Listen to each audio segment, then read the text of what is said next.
couple people joining us because this is a busy time with people getting home from the office. But I want to say welcome to the Bridge Club.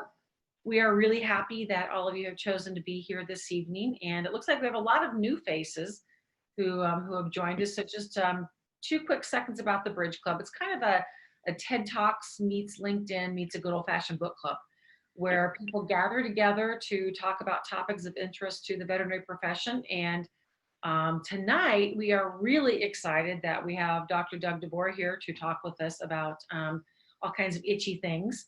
And we want to thank our sponsor, Verbac, for making this conversation possible for us this evening. We'll be giving a shout out to Verbac a couple times here and there throughout the evening, so feel free to to ask some questions there as well. 2 quick things that I want to make sure everybody's aware. We really want to hear you, so feel free to speak up. There'll be various parts throughout the conversation where Dr. DeBoer does ask for your comments, but feel free to either put a chat and I will call out your questions for you, or you can raise your hand at a couple of different spots too. We want to be sure that we get a chance to talk with you. If there's noise in your background, it'd be great if you would mute it, but I think that it sounds like everybody's so quiet so far. So if you hear some noise, just go ahead and mute, and then you can unmute as you're ready to speak. Thank you to everybody who has turned on their video cameras. That's a big part of what the Bridge Club is about. It's seeing each other and talking with each other. And I wanted to let you know too that this session is being recorded. Normally our recorded sessions are available only to our all access members, but because Verbac is sponsoring the session tonight, this video will be made available to all of you. And I believe Verbac will also be using it to make available to customers in other ways as well. So all that being said, I think we should get started. You might be joining. If any of you are having troubles with your volume, send me a chat and we'll try to help you work through them. Sometimes if you log in and log out, that does help as well. So I'll give you that quick heads up there. Okay, so without further ado, let's get started. I would like to introduce with great pleasure Dr. Doug DeBoer, who is the professor of dermatology at the University of Wisconsin, and as you all know, a renowned expert on all things itchy. And ask Dr. DeBoer to take it away and get us started with our traditional Bridge Club host. Well, great. Thank you, Brenda, and welcome everyone. This is kind of a fun format here. I'm looking forward to having a chat with everybody about topical therapy. But we will begin with what is, I guess, the traditional toast. I will toast as I am known around here as Father Derm. And I will toast to the number 32. So to the number 32. Cheers. Cheers. And I know you're all wondering what on earth is 32, and I'll explain that when we get a little bit further. So that'll just be a mystery for now. So again, welcome everyone to talk about topical therapy. And I wanted to start by posing just a really broad question here, which is, in your practice, what's the role of topical therapy? When do you think that it's useful? Under which circumstances do you use it? What's the best condition or whatever to use topical therapy for? When do you use it? You guys want to shout it out, or feel free to raise your hand or type it into the chat if you are shy and don't want to speak up. No? Does anybody use topical therapy? Well, maybe that's why they're all on the call tonight, is to learn a little bit more about, sometimes actually what I find when I talk to veterinarians is sometimes they're actually not really comfortable with knowing what the products are in their practice, and especially if you're a new associate, you go in and there's all these things on the shelf, you're not quite sure what they are. So part of the thing is to make sure that you're comfortable with products and ingredients and so forth. So anyone have any comments? I'll launch in if no one has any further comments. But what I thought we would do tonight is discuss topical therapy. I think there's 3 things to think about when you think about a topical product. The indication, why are you using it? The second thing that follows from that then is the ingredients, what's actually in there. And then third is the formulation, not only the physical, if it's a spray or a shampoo or whatever, but the other things that are in it besides just the active ingredients. So, and I think it makes most sense to start with a discussion by indication. In other words, what are the skin diseases where topical therapy is really useful? And I'd like to discuss at least two today, and those two I think are the most common, which are skin infections, especially staph infections, and then allergies. So let's launch in and start with skin infections. And specifically, I want to talk about resistant staph infections. So a question here, maybe we can have a raise of hands. How many of you have seen or have experienced, have had problems with resistant staphylococcal skin infections in your practice? How about a show of hands, maybe? Got 2 raised hands via chat, 3 raised hands. So 3 out of 17. 3 out of 17, yeah. That's not many. And you know what? The only thing I have to say to you is I'm very glad that you haven't. And I fear that if you haven't, you will fairly soon, because multi-drug resistant staph infections are coming, and they're coming with a vengeance. So for those of you who, maybe somebody can volunteer, those of you who have seen multi-drug resistant or methicillin resistant staph infections, how did you know you had one? What is your clue? How do you know you have one? Nicole, Renee, Andrew, one of you want to speak up with a little bit of insight for us here? Renee said aerobic culture. Is that what And honestly, guys, you can just speak up with your voices too. I mean, you don't have to use the chat. We like to encourage conversation here at the Bridge Club. So this is a little different than your usual webinar where you're supposed to not be heard or seen, either one. We want you to be seen and heard, both. So I see aerobic culture, and I see no response to treatment. And yeah, I think that's basically it. I think, unfortunately, as we all know, culture and susceptibility is expensive, and sometimes it's difficult to get owners to agree to do that. And so you have to have some kind of suspicion, clinical suspicion initially. And I think that the big thing is you start treating, you recognize that you have a staph infection, a staph skin infection, and you start treating with whatever you usually treat with. That always works. And it doesn't work. The infection either doesn't get better or it kind of piddles along and doesn't really have the response you want.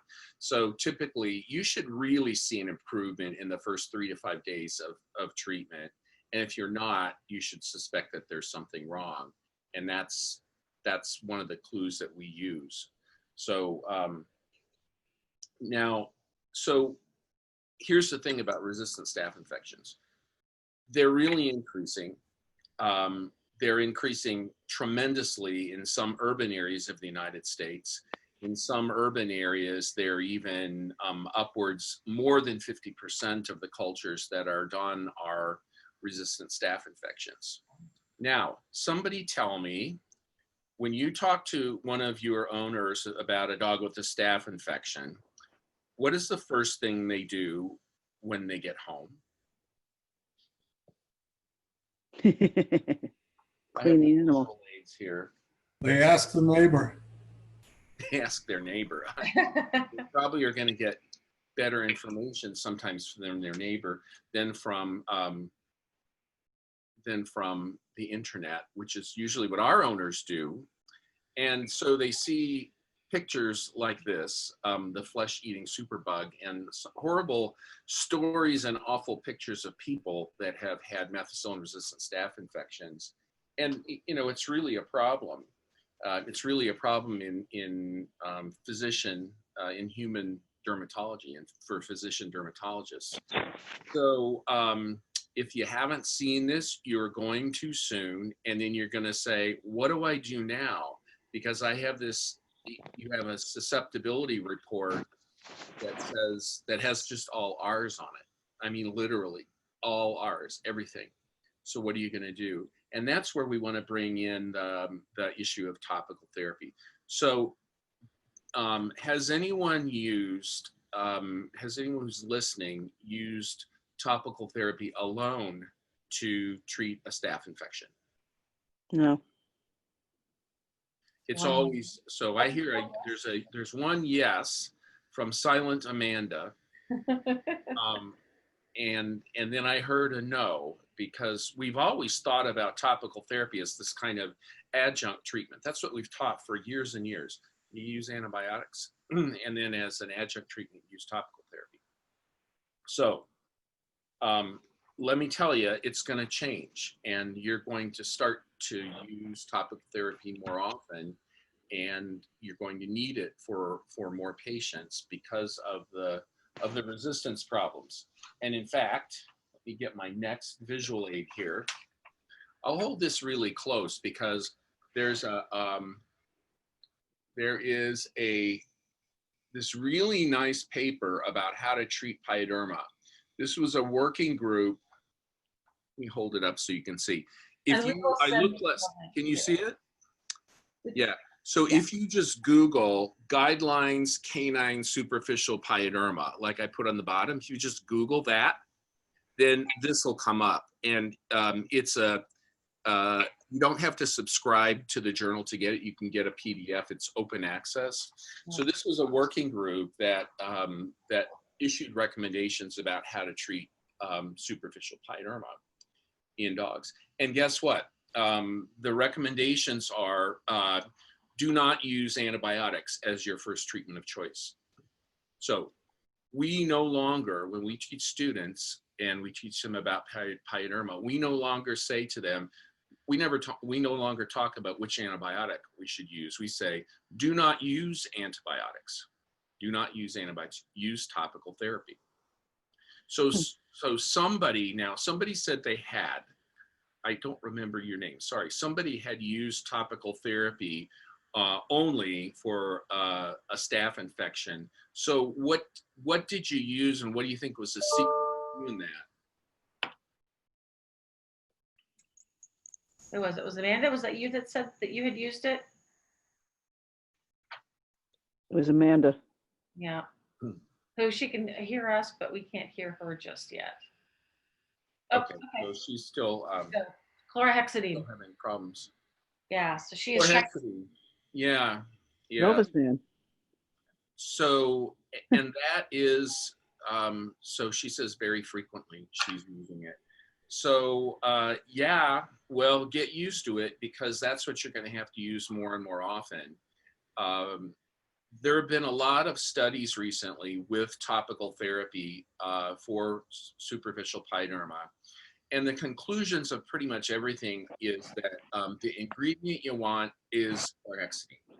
That's, you know, better than anything else, at least in terms of the current studies. That seems to be the best thing.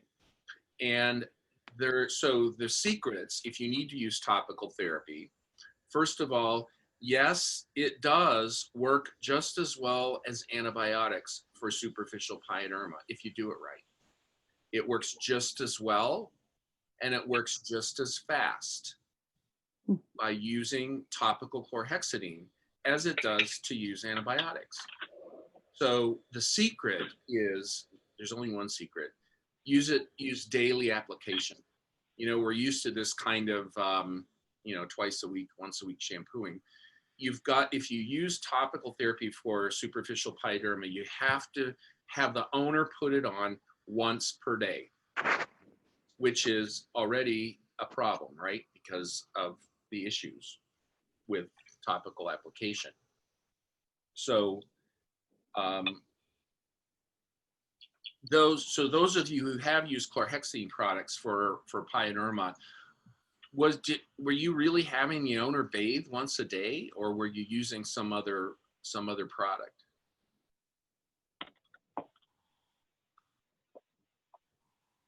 Amanda's typing, I can tell.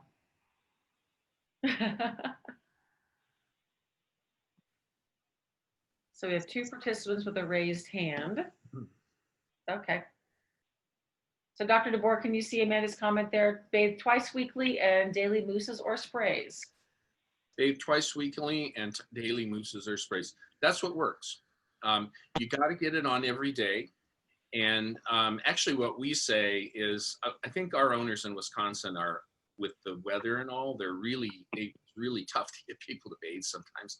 So we say, bathe them once a week. And on the non-shampoo days, so 6 days a week, you put something on with chlorhexidine in it. And that can be a spray. There's lots of them out there. It can be a mousse. There's a few of them out there. It can be a leave-on conditioner. There's very few of those out there, but they're there.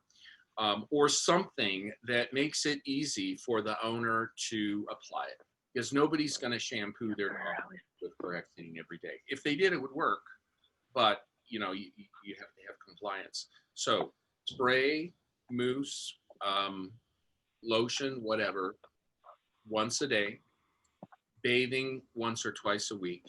And you know what?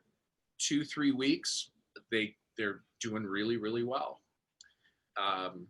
So that's the situation for pyoderma. And again, if you aren't seeing that yet, I think you should be prepared. If you hire a new associate in your practice and you see a patient with pyoderma and you prescribe antibiotics, be prepared for the color to completely drain out of their face, because they will have been taught, don't use antibiotics for pyoderma. They will have been taught the treatment is topical chlorhexidine. So that's what we're preaching. Now, let me just tell you, I had my 30, where's my 32? Why did I toast to 32? I decided to toast to 32 because we just got, a couple of weeks ago, the most recent antimicrobial susceptibility summary of the last 6 months or whatever. And we currently were running 32% of our staff cultures are multi-drug resistant, so are multi-antibiotic resistant. And the great thing is that's actually down. And that's the first time in the last few years that we've actually seen a leveling off or a decrease in that. It was up nearly to 50%, and it's coming back down. And I think the reason is because of the topical therapy that we're preaching to our students and to practitioners around in the area. I hope it's that anyway. But don't be surprised if couple of years down the line, you've got 1 out of 3 dogs that you culture you got no antibiotics. You got none. So chlorhexidine is the thing to do. Comments? Questions?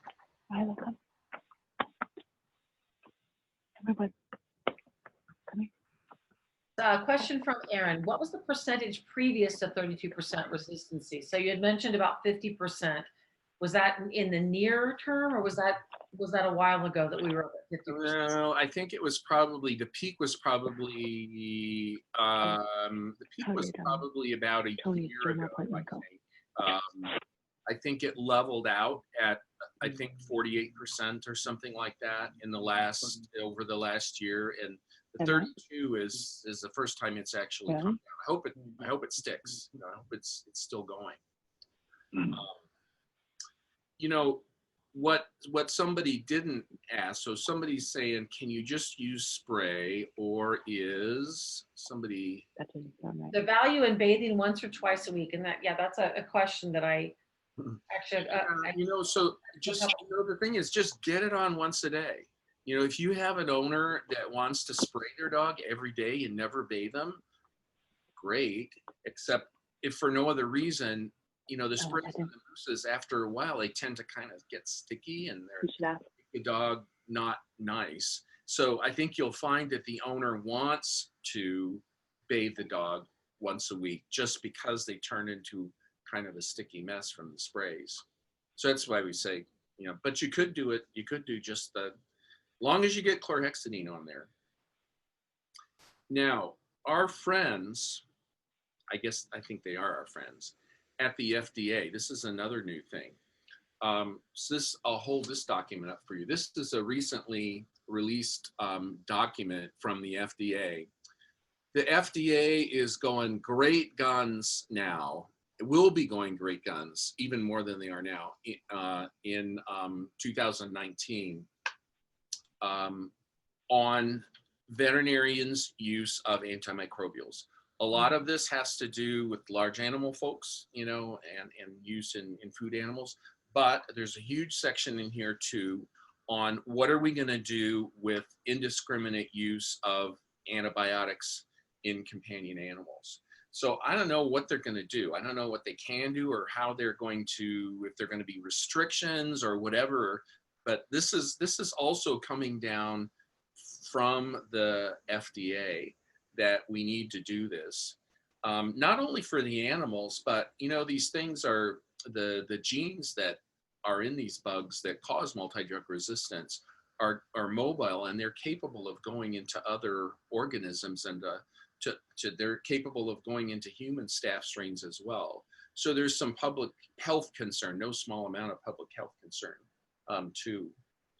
So that's the scoop.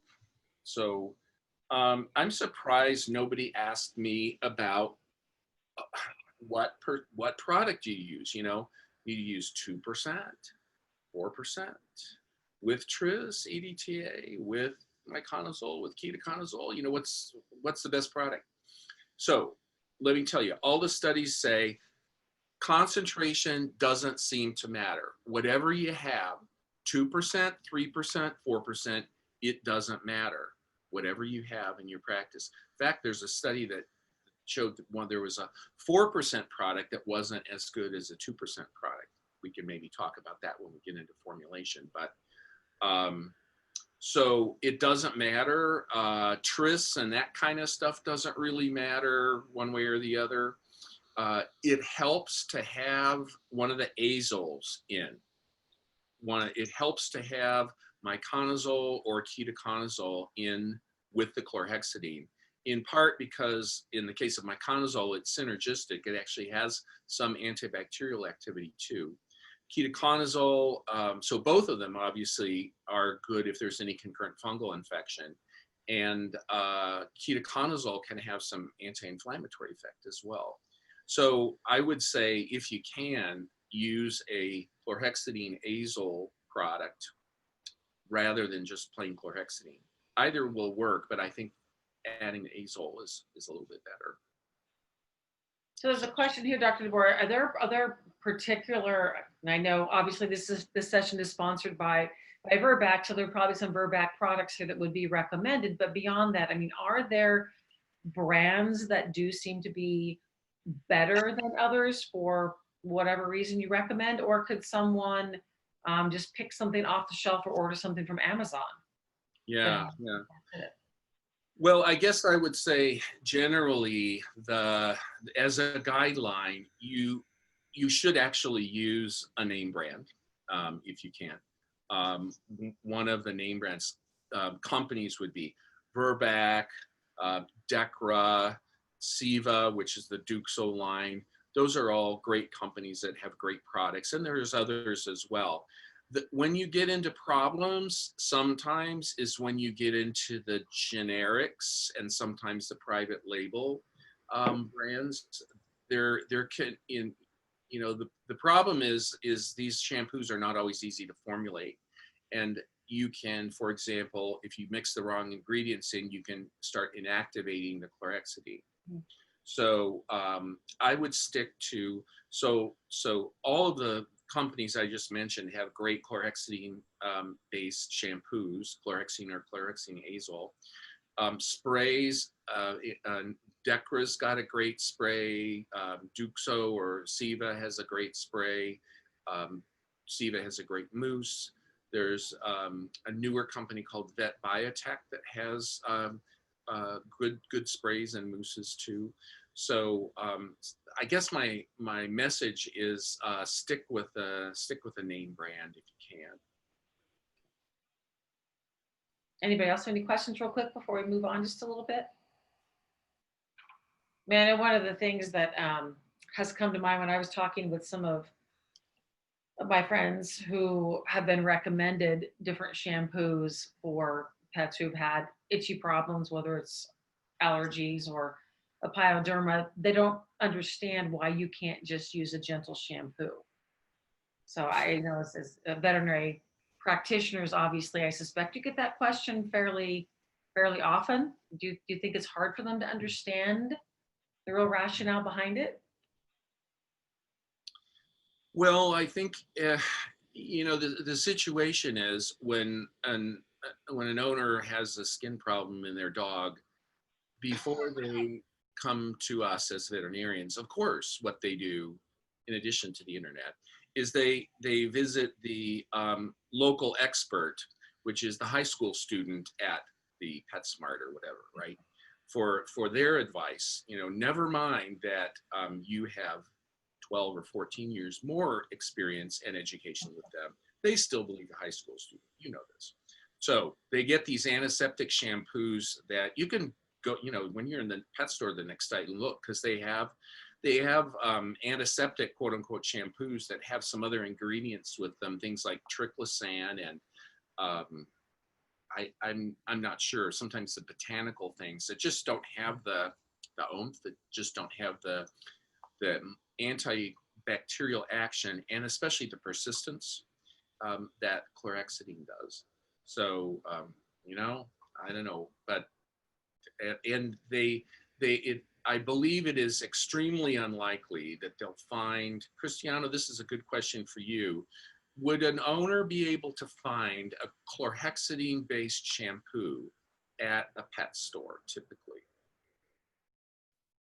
Well, it's easy. It's easy to find anything on the internet, right? Usually the chlorhexidine and the medicated shampoos, the ones that have an active ingredient like chlorhexidine, ketoconazole, they tend to be slightly harder to find. At the pet stores, brick and mortar pet stores, it's a little harder to find. Online, anything goes. You got sites from all over the place. Yeah. It's harder for them to find the brand names. Yeah. So that's not a good reason to use brand names, is that. And for some of those veterinary pharmacies that are online, they do ask for a prescription for the brand name products, despite the fact that those medicated shampoos are not always, strictly speaking, prescription products. The online pharmacies still ask for a prescription, which, in my opinion, help us veterinarians. Right, exactly, yeah. Well, I tell you, so I'd like to move on to another indication. Does anyone have any more questions about using chlorhexidine topically for superficial staph infection before we go on? I just want to make sure also to mention, we're talking about superficial pyoderma here. If you have deep pyoderma, you still do need antibiotics. Now, topicals will help, but if you have deep pyoderma, you need antibiotics. If you have really horrible superficial pyoderma, you may want to use antibiotics also. I'm not saying never use antibiotics, but for the everyday garden variety dog that's got a little puppy pyoderma on their abdomen or whatever, we need to get out of the habit of just reaching for the cephalexin or whatever and get into the habit of reaching for the chlorhexidine. So, all right, well, so let's move on to allergy, because how many hours has it been since you've seen an itchy dog, right, in your practice?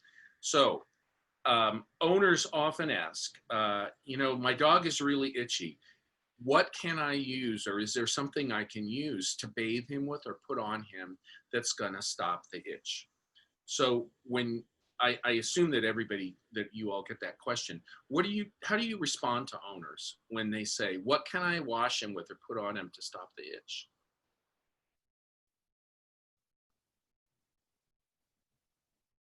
Anybody?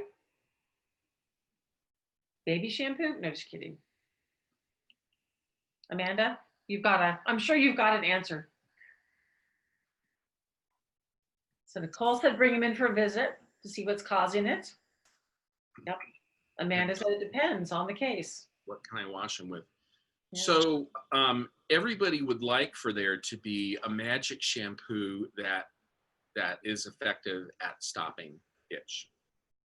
If I had one, I would not be here. I would be on my own Caribbean island that I just purchased because I would be rich. So unfortunately, there is no such thing. There's no such thing as an anti-itch shampoo. There's a zillion products that say helps itch, helps to stop pruritus. Oatmeal, antihistamines, local anesthetics, those sorts of ingredients. And here's the thing, there's been a fair number of studies on those, and the conclusions are always the same, which is that, for example, an antihistamine-based shampoo works the same as a placebo or just a cleansing shampoo. And whenever these things are tested, they're tested against just cleansing shampoos. And there's no difference between the cleansing shampoo. So my message is all these things have the same result, which is bathing helps. Okay? Bathing helps, bathing helps. Remember, bathing helps. Every single study of itchy dogs says as long as you bathe your dog, it really helps. It removes allergens, it removes bacteria, it removes yeast, it removes the skin secretions that these things feed on, it removes inflammatory stuff that from the staph and the yeast. And it's just kind of soothing. So frequent bathing is a very important part of treating allergies. One of our foundation things that we say to owners is, you got an allergic dog, you should be bathing your dog at least once a week. If they're bad, twice a week, but at least once a week with some kind, it doesn't matter, bathing helps. And we usually say just something non-irritating, something that's a hypoallergenic shampoo, that's fine. If they're having problems with staph or yeast overgrowth, then use an antiseptic shampoo. The major thing is bathing helps. That's really, really important in dealing with allergic dogs. And what you wash them with doesn't really matter. So no favorite products for bathing allergic dogs. No magical things that you can clue me in on, because I'm just thinking about that island. No magic? Unfortunately not. Cristiano, is there magic in topical treatment for allergic skin disease? No, unfortunately, there's no magic. At least I'm still here, not in my island. As you said, there's a bunch of things that help, the moisturizing and all that, but really no turn off switch for the itch. Well, so there is one thing that we haven't, this is not a shampoo, but I think most of you remember when we actually had some topical steroid products for treatment of allergies, specifically topical triamcinolone spray. This was Genesis, made by a certain company who shall remain for right now nameless. But so some of you remember. I got the hint there. Yeah, and that was magic for some dogs because it really helps, especially trouble spots like the feet. The dog that's pretty good, except their feet are horribly itchy. Something like Genesis spray was great for that, and we don't have that anymore. We don't have a substitute for it. But Cristiano has said that we are allowed. You are the first 17 people in the world to hear that Genesis is coming back in early 2019. Is that right? That's correct. Yeah. When you asked about magic, I was thinking of shampoos and what we can do with those. But now I got the hint. I should have had a thing to help. Genesis will be back. Here, right? Yep. And we can toast to that one too. It will be back early next year. I don't have a specific date yet, but we'll inform this 17 and everybody else when it's out there.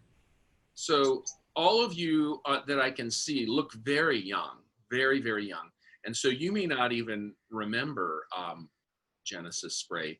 Genesis spray is a low concentration triamcinolone spray. So it's I don't even remember, 0.07 or something like that. It's a really low, or 0.01.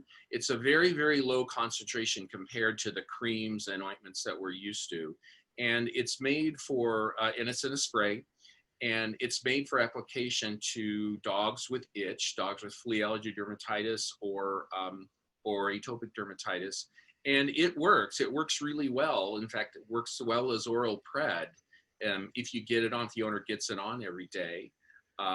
And it has the advantage of no steroid adverse effects, so no urinating on the carpet and all that. So we've kind of forgotten about topical steroids because we haven't had them, but they're going to be back. So, It's good so news. that's the thing to think about with allergy too.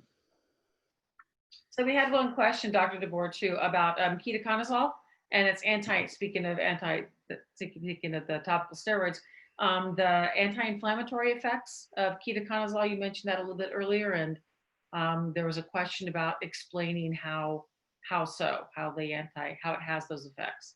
Yeah, so that's a really complicated question, and I have a paper on that explains it, and I barely understand it myself.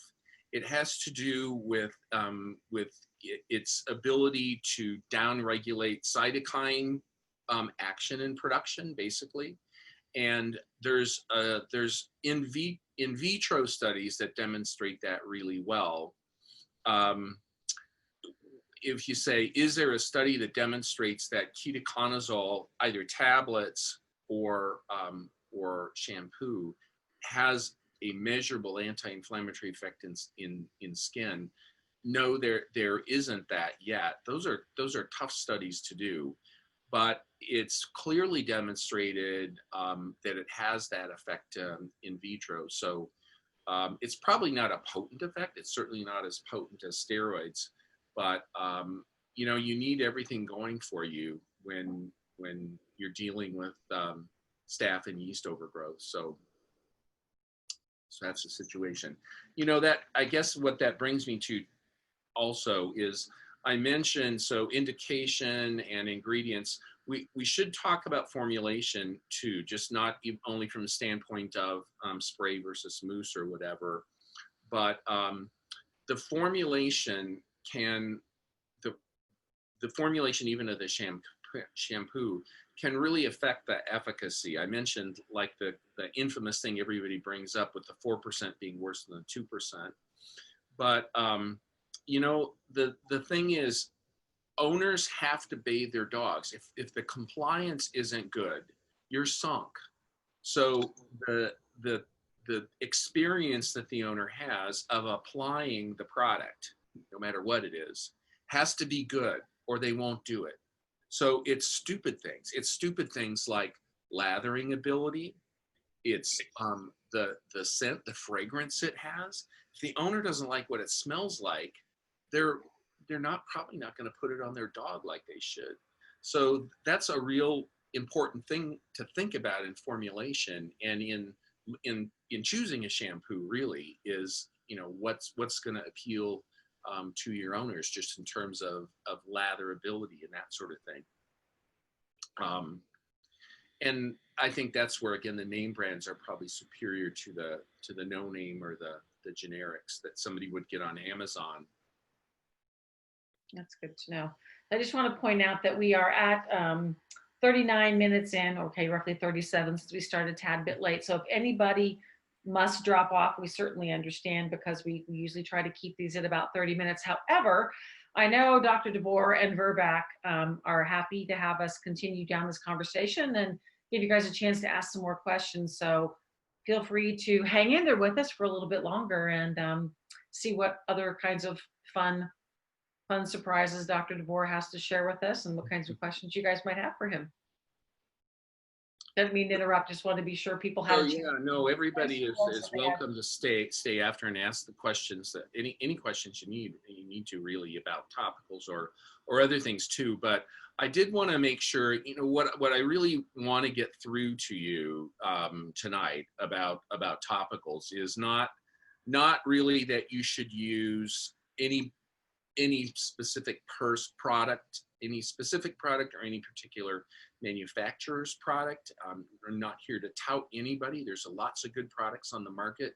But what's important is you need to get used to the idea, especially with staph infections, that you can get rid of staph infections, superficial staph infections, with topical chlorhexidine. You can do it. It works well.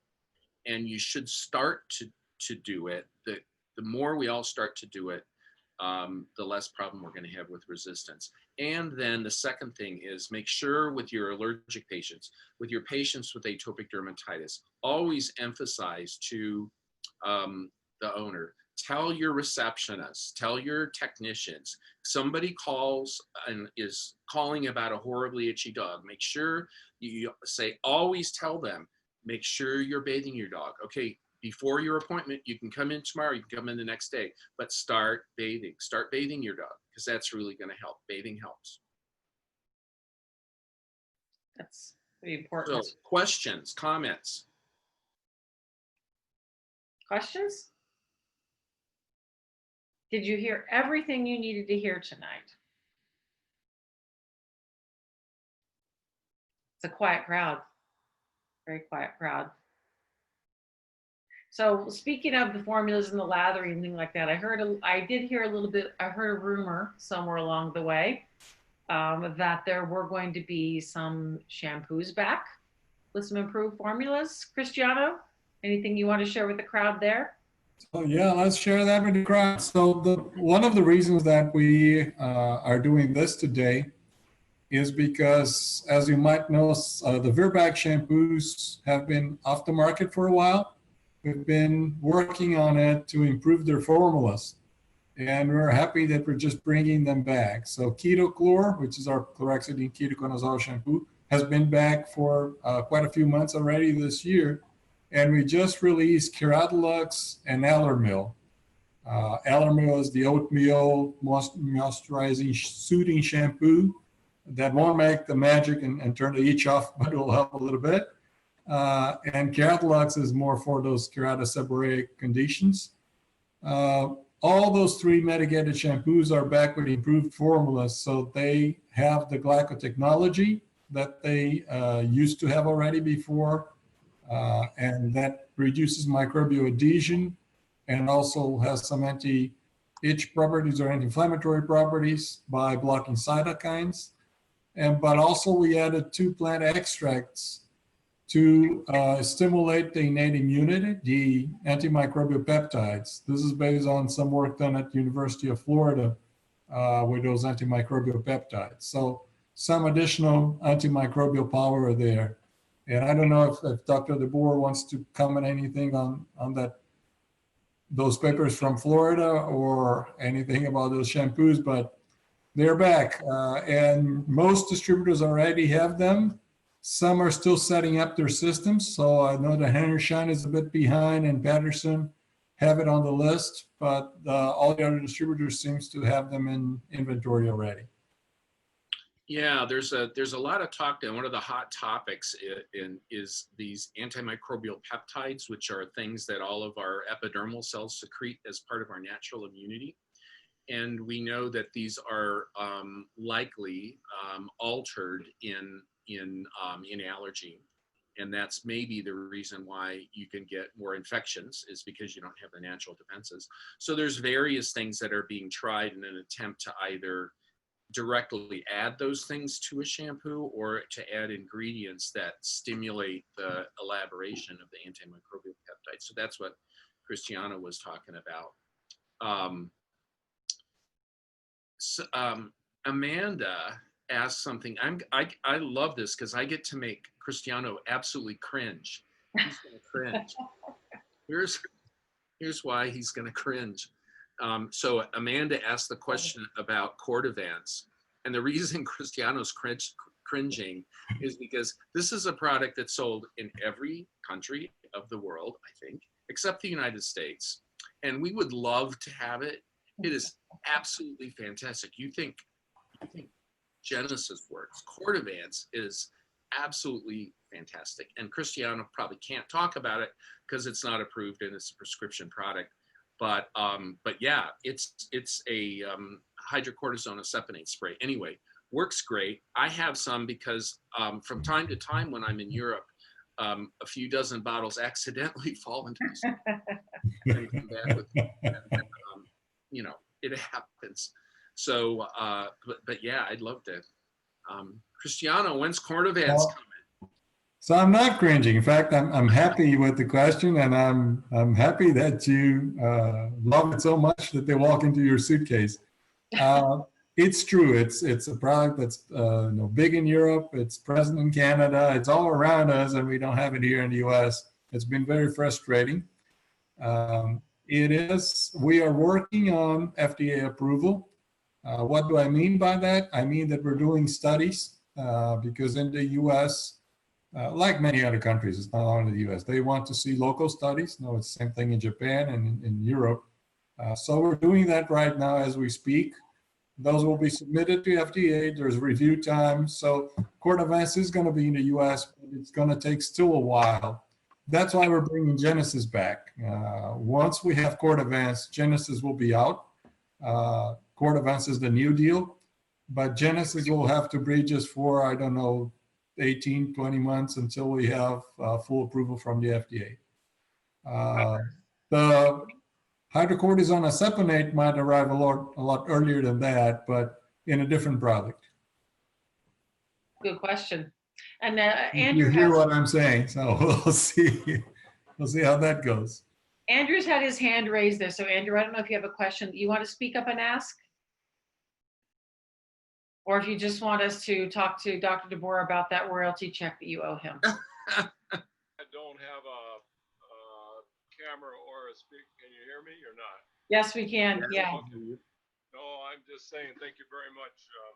It's very, very important. And tell Dr. DeBoer one of these days his royalty check will come. He'll take it to his island with him along with his suitcase of Joking because one of the things we use a lot for in atopic patients, a lot of them have otitis, right? A lot of them have recurrent inflammatory ear disease. And then, so the ears get inflamed and then they get an infection, they get yeast overgrowth or whatever. So once the infection is gone, then we need something in these dogs with atopic otitis, something to keep the inflammation down. And so what we need is a topical steroid-only ear preparation. And guess what? We don't have one in the US. So, so we compound a 1 milligram per mil dexamethasone solution. And that's my old secret recipe. Which you can find on our website, actually. If you go on the University of Wisconsin Vet School website, it's on there because we get asked for it so much. But, and interestingly, there was actually a study in Europe that demonstrated using, guess what? Cortivance. You can use it in the ears too. It's not labeled for that, but it's labeled to spray on. But there's a really nice study that demonstrates that you drizzle a little Cortivance in the ear. Was it once a week or twice a week? I don't remember. And it prevents recurrence of atopic otitis. So topical steroids for ears. If you're not using topical steroids as a maintenance treatment for your allergic ears, please start. And yeah. Now I have to go on record as saying that Verbeck cannot be responsible for any of the comments Dr. DeBoer makes that are we don't know anything about products falling off of trucks into suitcases or anything like that. There's just absolutely no liability there at all. Kidding aside, actually. But so we are at 7:50 Central Time. Again, I'm sure Dr. DeBoer would be happy to hang on if you have a few more questions, or Dr. DeBoer or Cristiano, if there anything you want to be sure you have an opportunity to talk about before we close out. I can certainly hang around here all night long too. I just want to be cognizant of people's time and the time frames that we try to promise to keep our bridge clubs into. So, questions? Speak up, type fast. No? Cristiano, Dr. DeBoer, would you like to? I think I kind of made my closing comments here. I think that, the big lesson is stock up on topical products because you're going to need them. Yeah. I just want to thank everybody and the Bridge Club for the opportunity. It's a new format that we're trying. I found that it worked really well to get feedback and back and forth. Dr. DeBoer will be again at VMX talking about dermatology there and our Verback Next Level sessions. So if you're going to Orlando, make sure to put that in your calendar. And thanks everybody for joining. Thank you for coming to the Bridge Club. We hope you enjoyed your experience and certainly hope we get to see you again.